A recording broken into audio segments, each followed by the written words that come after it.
incredibly humbling to be here. And apologies in advance if I sound a little bit congested or nasally. It's been quite a busy week with in-person events, but I might have caught something. But ultimately, I really wanted to be part of this discussion and in front of this audience today to talk a little bit more about accessibility, and really the value that it can provide inside of our educational learning areas, and ultimately what we can do for both yourselves as teachers, administrators, but our students as well.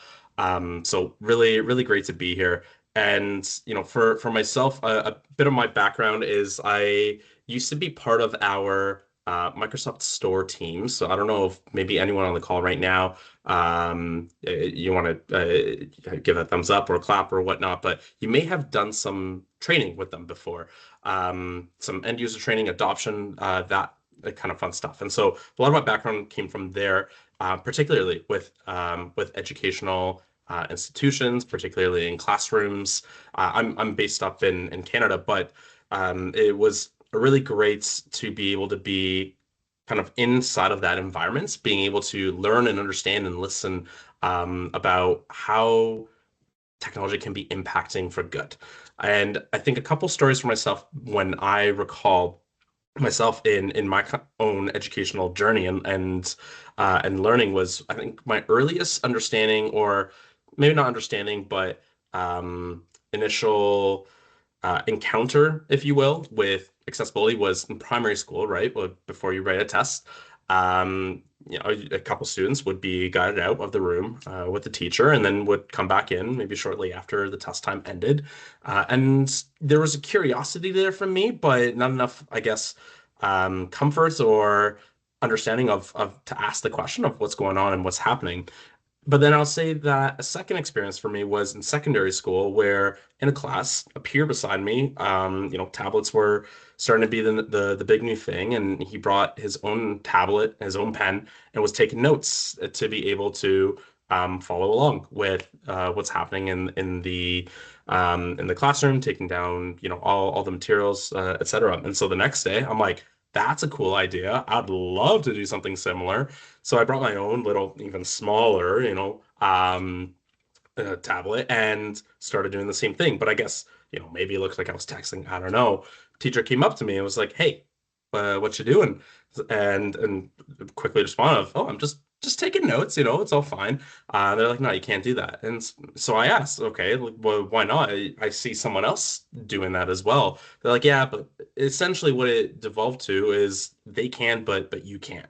And so it left me a little bit confused, to understand why certain individuals were able to kind of leverage technology that maybe benefited them really well. And sure, you can talk about individual, education plans and so forth that people might have had, but ultimately, where I want to tie part of those stories together is I see, from Microsoft, a really big opportunity how we can empower every student, how we can empower every educator, how we can empower every faculty member, every administration. Doesn't matter if you're K to 12 or higher ed, but providing the tools and creating an environment or a center of trust so that people don't necessarily need to have that stigma, right? And ultimately, you're able to use these assistive technologies to be able to drive more and to bring your best self out. So that's a lot where my experience has kind of gone up and provided me with a little bit of that exposure. But ultimately, when it comes to our circling back to my training days, right, is the main point I want to land hopefully and take away from today's conversation is that a lot of our accessibility tools have been powered by AI for a very long time. This isn't a relatively new place to be.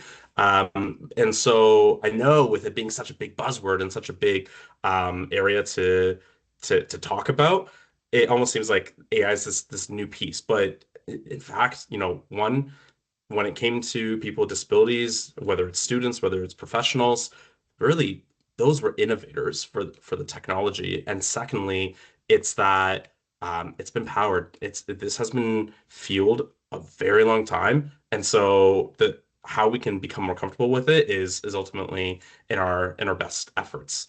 So I'm not going to spend too long here because I'm sure there's a lot of folks that are relatively familiar, but the one piece that I wanted to highlight is, inside of those educational environments, inside of classrooms or even ourselves, right? In our own maybe teaching elements, there could be a myriad of ways that we are encountering um, disabilities. So sure, you can have, a student that has a special education plan, and it could be something permanent, so that they receive particular accommodations. They can receive particular technologies. But then, for example, there could be those temporary situations as well. And if you break an arm or a leg and so forth, you might be encountering similar barriers that others might have faced as well. And then situationally, even there could be particular instances of sun's coming in behind the window, there's a glare on the computer, and it's a little difficult to see the screen or what you're working on, and those kinds of elements. So I know you folks had Bryce Johnson, from the Inclusive Tech Lab, previously, at least on this, and ultimately, him and his team do an amazing job, and this piece of inclusive design has really stemmed from them. And we'll talk a little bit more about that. But that's kind of where a lot of that understanding has also come from. So within the educational kind of sphere, I'll say, is that accessible learning, it's incredibly important. One, if we want to really dive down into the needs of particular students and their individual, accommodations or special needs, we're seeing up to 72% of classes that have those learners, and that is a huge amount, especially with Gen Alpha coming through. We're also noticing a lot of those different elements and pieces with neurodiversity, right? ADHD, but also things like dyslexia is also becoming increasingly common. And what's important to know as well is that when it comes to, you know, taking people through or taking students, taking kids and through the educational system, it doesn't stop once they graduate, right? Like they become part of the workforce. They become one of us and join into those experiences. So ultimately, the better that we're able to provide equitable solutions and opportunities to help them go through that journey, then the better that we're setting up themselves and ourselves as well. So I'll go a little bit deeper and into a couple of these demos, because every time we talk, or at least I talk about accessibility, yeah, we mention great features, things like immersive reader, that could be very well known, but oftentimes it's a new learning experience for others as well. And so ultimately, back to that comment with the Inclusive Tech Lab is really the way that it's been implemented into solutions is But having it oftentimes built it's a new learning experience for others as well. And so ultimately back to, that comment with the Inclusive Tech Lab is really the way that it's been implemented into solutions is having it built in to support the needs of all, right? And ultimately, like when you think of a student, they'll likely rather um they likely rather not stand out, but be blended in. And so the more that we can have these tools built in, or maybe create safe environments and spaces for them to do that, even more so it's an incredible opportunity to do that. So there's some really great, kind of core things inside of our educational solutions from Microsoft. One, immersive reader, things like translator. These are, applications or also services that can be built into one, the Microsoft 365 platform, but two, even things on Edge or Minecraft, particularly in immersive reader. And then there's also inclusive ways through your device, right? Similar to Windows 11 in particular, how these new tools and these new ways like live captions and narrator are actually powered by AI on the back end. Um, Going back to that comment of AI has been, fueling this for a very long time. I think the story with immersive reader, if I'm not mistaken, was that it was Um, it was a hackathon, I think, project winner or like a garage project that won back in the mid 2010s, if I'm not mistaken, and ultimately became this incredible tool that was built into everywhere. So it's really amazing to see that evolution. And for those that aren't familiar potentially with Immersive Reader, ultimately it's a great tool, especially for students or even adults with dyslexia to help improve their reading comprehension. Maybe if there's challenges with visual crowding, potentially you might have folks with English as a second language. There's a lot of really amazing ways that this can be built in and supported for the individual. As I want to almost do a live demo and I'll see because I know I'm doing a present live here. So I'll stop that in just a moment just to give folks a bit of an understanding of what this could look like. Um, so what I did was I opened up on I'm just moving a tab here. So I opened up on our webpage and I have another screen here, so I'm looking a bit of a different direction. Apologies for that, but we have essentially a article from, early in Global Accessibility Awareness Day earlier this year. And in the tab, there is this immersive reader icon in the URL tab, essentially. So by clicking that, it's a bit of a different experience. But oh, sorry, I need to share audio. So let me stop sharing and I will share, ooh, include sound with audio as well. Okay, perfect. So, by clicking already that immersive reader, as a quick example, right, it automatically changed the way that it is being presented to the reader.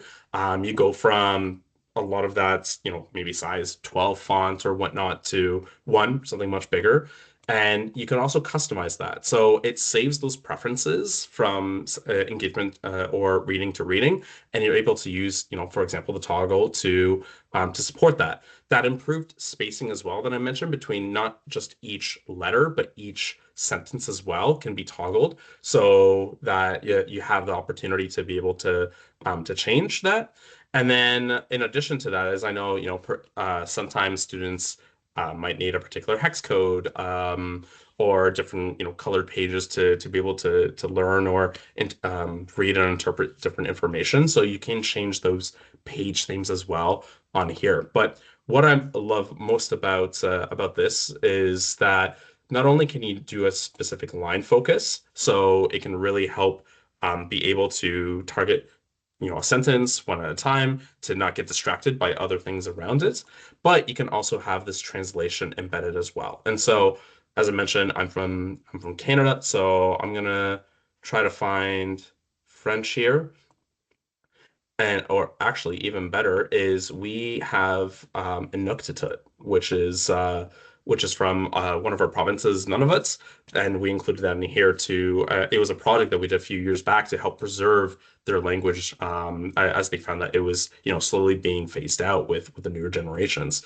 So what I'm able to do is ultimately translate this entire page into Inuktitut and be able to read in that particular language in almost like a blink of an eye, which is super cool. And then I want to see. 6 Microsoft 2024.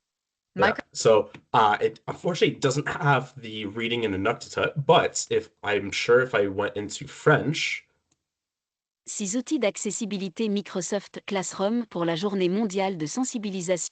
then it's able to read aloud in not only that translated language, but also to provide me that essentially that text to speech functionality as well. And I can change some of those different options, such as the speed and the different voice as well. So it's truly a phenomenal tool that I've seen really benefit a lot of students. But in addition to that, just individuals in general being able to leverage it in different environments. So I'm going to go back to presenting live here. And this will be beneficial for everyone on the call later on, as I will have some links that you'll be able to click through. But In addition to that, is I wanted to highlight some of the other features that are kind of built in. So we have Translator, which is its own individual app, and you can have those conversational instances with either students, other individuals. But you could, if you're also presenting in PowerPoint Live, for example, then a QR code can come up and you can follow along from the Microsoft Translator app, which is really impactful. And then diving deeper a little bit into the Windows 11 suite, right, is that there's always built-in dictation. And so actually, you can click it if you want, but if you click Windows H, it should open up that Windows dictation tool so that you're able to do a speech-to-text option. This can be embedded either, or sorry, this can be leveraged either when you're going into your different apps, when you're being able to go and potentially I hear often, oh, my brain works faster than my fingers, right, to type. So that's a really powerful and incredible tool, which kind of ties into that voice typing bit. And then a newer feature that came out in Windows 11, and I don't know if you folks are familiar with it, but it's something called live captions. And so ultimately, for example, we're in a Teams meeting right now, and some of you might have enabled captions within the actual Teams meeting. So I have mine customized so that they appear at the top, so I can always read it. It looks also like I'm looking to the camera a little bit more, which I find helpful and inclusive for my own ways. But what might happen is if you, let's say, want to pull something up, like another screen, another tab, another document, whatever the case is, and the meeting is still going on, or I could still be talking, naturally you're going to lose those live captions, right? Because those are built into the product. Those are things that are embedded in. So what live captions in Windows 11 does is it allows you to essentially anchor a live caption almost bar, and what you're able to do is well, rearrange the anchor if you want, so it can be at the bottom of the screen, it could be at the top, but ultimately it will stay fixated so that as you are maybe going between different applications, pulling things up, you're still seeing the live captions appear at the very top to keep you in that experience end to end, which is really cool. And you can also include your own microphone audio. So as you're potentially, still speaking or talking, you can also find that being presented as well, which I love. And so, that's kind of a little bit of taking from previous things, previous AI powered and fueled features within Microsoft 365. I'm sure a lot of you are familiar with some of these, but I wanted to also play a bit of a narrative of where some of things that we've seen be I'll say evolved into current learning accelerators, right? So from that immersive reader, for example, there are reading progress or there could be a reading progress that you can use to enhance the reading skills of your students. And you can even use immersive reader within reading progress, which is amazing. But ultimately, it's a great tool or platform for students to be able to learn. There are different kind of speech, vocabularies, things like that. Or in addition, if you have maybe a higher level kind of reading level, then being able to customize to those particular or to those particular reading levels anyways. Secondly is I'll only cover like a few of these, but secondly is also like Microsoft Reflect. And so very similarly is I work a lot in the commercial space. And so we have something called Viva, right? Where you can often get insights on kind of your daily habits and whatnot.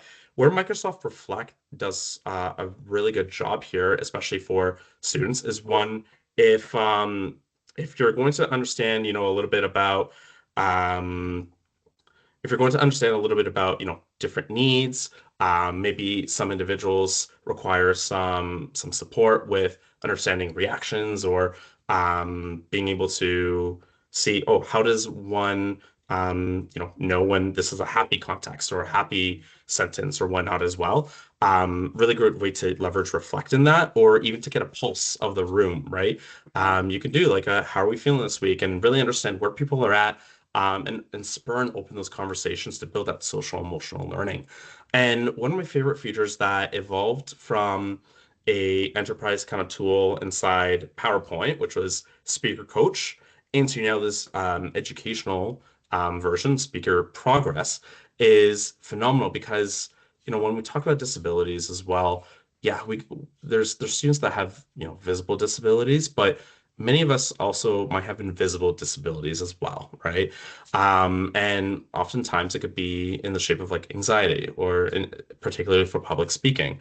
And so what Speaker Progress and Coach ultimately can do is, help improve those either public speaking engagements or presentations, right? By giving you live feedback and showcasing how to improve those skills as well to become better or to get a little bit more comfortable and maybe reduce some of that mental load that might come prior to that kind of speaking opportunity. So all that to say is that altogether, there's a lot of amazing benefits with where AI is powering all of these tools that I mentioned. And it doesn't have to be scary. It doesn't have to be relatively new, but that there are incredible ways to kind of get involved to get a little bit deeper and more understanding for what is available. So what's a Microsoft presentation without a little bit of Copilot, right? Um, and so one thing I wanted to share, and this is relatively timely because one, really appreciative that I'm able to talk to this entire community today on December 5th, where 2 days ago, internationally, we recognized International Day of Persons with Disabilities.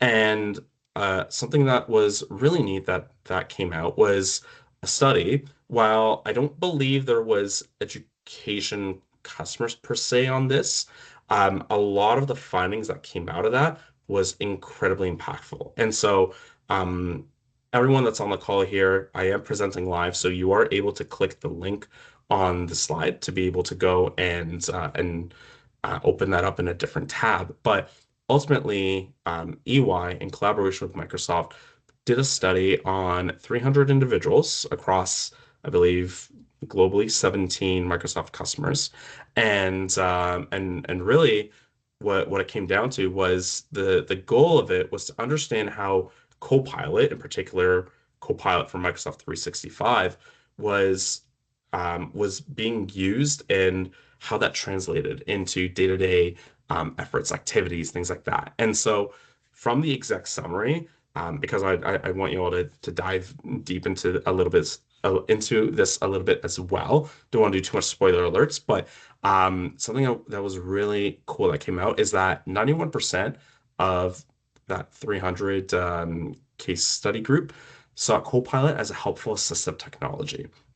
And that to me is a really amazing indicator because I know when we're having potentially conversations with, leaders inside of our schools or maybe conversations with our Microsoft, CSAMs or other individuals is that, when we talk about Copilot, there's also this amazing accessibility opportunity and how it can also transform how you work as an educator, as an administrator, right? But also when you think about accessibility centers in higher education institutions or potentially, when you're going to guidance counselors, right? This can be an amazing way, an opportunity to leverage Copilot in a way that, has been used before. Another really great insight from that was that 85% thought that Copilot created a more inclusive workplace, and so was playing to their strengths and their abilities, such as leveraging recap functionalities and so forth.